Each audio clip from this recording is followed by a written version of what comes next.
آج کے سبق میں ہمیں یہ جاننا ہے کہ جو ہم نے پچھلے والے سبق میں اسم کی قسموں کے بارے میں جانا تھا کہ اسم کی 3 قسمیں ہیں، مصدر، مشتق اور جامد۔ ان تینوں قسموں کی تعریف کو ہم نے سیکھا تھا، اور آج اسی تینوں قسموں کو، جو اسم کی تینوں قسمیں ہیں، ان میں سے ہر ایک کے کچھ مفردات یہاں پر بیان کیے ہیں۔ یعنی مصدر کے بھی کچھ مفردات بیان کیے ہیں اور ان کے معنی، اور مشتق کے بھی مفردات اور ان کے کچھ معنی، اسی طریقے سے جامد کے بھی کچھ مفردات اور اس کے معنی ذکر کیے ہیں۔ حالانکہ مصدر بھی بہت سارے وزن پر آتے ہیں، بہت سارے مصدر آتے ہیں، مشتق بھی بہت ساری قسمیں ہوتی ہیں، جامد کی بھی بہت ساری قسمیں ہوتی ہیں۔ لہٰذا ہم نے مصدر، مشتق اور جامد میں سے ایک وزن کو لیا ہے، لیکن یہاں ضرورت تھی اس چیز کی کہ کچھ مفردات کے معنی بھی بچوں کو یاد ہونے ضروری ہوں، اسی لیے اسی چیز کے پیش نظر مصدر، مشتق، جامد تینوں کے کچھ مفردات یہاں پر ذکر کیے ہیں۔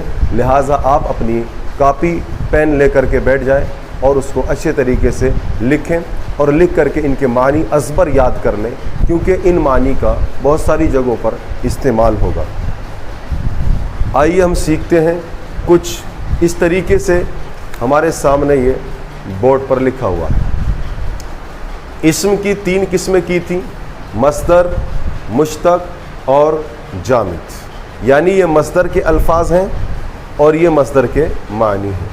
اسی طریقے سے دوسرے نمبر پر یہ مشتق ہے، مشتق کے یہ الفاظ ہیں اور یہ مشتق کے معنی ہیں۔ ادھر یہ الفاظ جامد کے الفاظ ہیں یہ، اور یہ جامد کے معنی ہیں۔ حالانکہ مصدر کی اور بھی بہت زیادہ ڈیٹیل ہے، مشتق کی بھی ڈیٹیل ہے اور جامد کی بھی بہت زیادہ ڈیٹیل ہے، لیکن ہم یہاں پر ان کے کچھ صیغوں کو اس لیے ذکر کر رہے ہیں تاکہ آنے والے اسباق میں اس سے وحشت نہ لگے، کہ عجیب نہ لگیں، اجنبی الفاظ نہ لگیں۔ اس وجہ سے ہم یہاں پر ان کو ذکر کر رہے ہیں تاکہ بچوں کے ذہن میں مصدر، مشتق اور جامد کی ایک چھاپ بن جائے۔ آئیے پڑھتے ہیں۔ العلم، العلم یہ مصدر ہے اور اس کے معنی ہوتے ہیں جاننا۔ دوسرا الحمد، یہ مصدر ہے، اس کا معنی آتا ہے تعریف کرنا۔ الغسل، اس کا معنی آتا ہے دھونا۔ القتل، اس کا معنی آتا ہے قتل کرنا۔ الضرب، معنی آتا ہے مارنا۔ النصر، معنی آتا ہے مدد کرنا۔ الترک کے معنی آتے ہیں چھوڑنا۔ النظر کے معنی آتے ہیں دیکھنا۔ الظلم کے معنی آتے ہیں ظلم کرنا۔ اور اردو کے اندر یہ ایک خاصہ ہے مصدر کا کہ اس کے آخر میں نا آتا ہے۔ دیکھیے اردو کے جتنے بھی الفاظ ہیں، ان تمام مصادر کے جو معنی ہیں ان میں سب کے آخر میں نا آتا ہے۔ آئیے اب چلتے ہیں مشتق کی طرف۔ مشتق کی پہلی قسم اور پہلا ہی صیغہ ہم نے لیا ہے۔ اگر ہم دیکھیں، ہم نے بتایا تھا کہ مشتق وہ ہے جو مصدر سے نکل کر کے آتا ہے۔ دیکھیے علم سے مصدر تھا تو ادھر عالم، عالم کے معنی آتے ہیں جاننے والا۔ اسی طریقے سے حمد سے نکل کر آیا حامد، حامد کے معنی آتے ہیں تعریف کرنے والا۔ غسل سے نکل کر کے آیا ہے مشتق غاسل، غاسل کے معنی آتے ہیں دھونے والا۔ اسی طریقے سے قتل سے نکل کر آیا قاتل، قاتل کے معنی آتے ہیں قتل کرنے والا۔ الضرب سے نکل کر آیا ضارب، ضارب کے معنی آتے ہیں مارنے والا۔ النصر سے نکل کر کے آیا ہے ناصر، اس کا معنی آتا ہے مدد کرنے والا۔ الترک سے تارک معنی آتے ہیں چھوڑنے والا۔ النظر سے ناظر معنی آتے ہیں دیکھنے والا۔ الظلم سے نکل کر آیا ظالم کے معنی ظلم کرنے والا۔